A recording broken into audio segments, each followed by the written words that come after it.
this is a very interesting aspect also for the inner process, and then what can we develop out of this? Um, how do you personally distinguish between a true calling of the soul and the voice of the ego? That's such a wonderful question.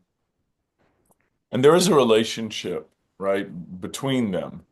And I think that in pop psychology, we hear these terms like, starve the ego, feed the soul, this kind of thing, which is like from, on the pedestrian level, fine. It draws somebody into something, saying like, all right, stop identifying with self and start identifying with something bigger.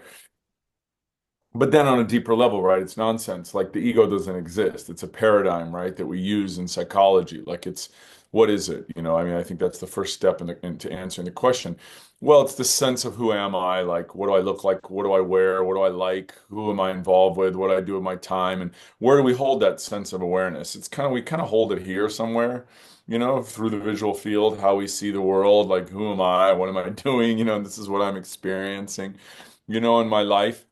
And and the surrender then, to this to the soul is to say, okay, the ego is very powerful, very important because I mean, if somebody's interested, let's say in this case, to personalize a guru or a teacher, whether it's Carl Jung or, Mahatma Gandhi or, Socrates or Plato or Aristotle or Ken Wilber, the ego is an important component of that because the ego is identifying with something, saying, "Well, that's beautiful. I want to be more like that in this world," right?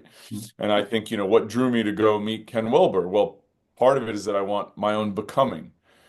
But who's the my own that's doing the becoming, right? It's my ego has a sense of self, and it's the one that wants to transcend and go upward. And so that's the one that gets me on the plane and flies there and reads the books and sits opposite, Ken Wilber to be able to do that. So I think that that's a very important part of it, that I think gets in that term, the baby gets thrown out with the bathwater, that people have this kind of pop generalization about, well, the ego's bad. No, the ego's amazing. It's so important, right? What's important though is not to confuse the ego with identity, yeah, and with the true self, right? That the ego's a vehicle for the soul, and it must be in service to the soul, right? That then it becomes healthy, and it has to constantly be broken and rebuilt and broken and rebuilt and broken and rebuilt, right? And that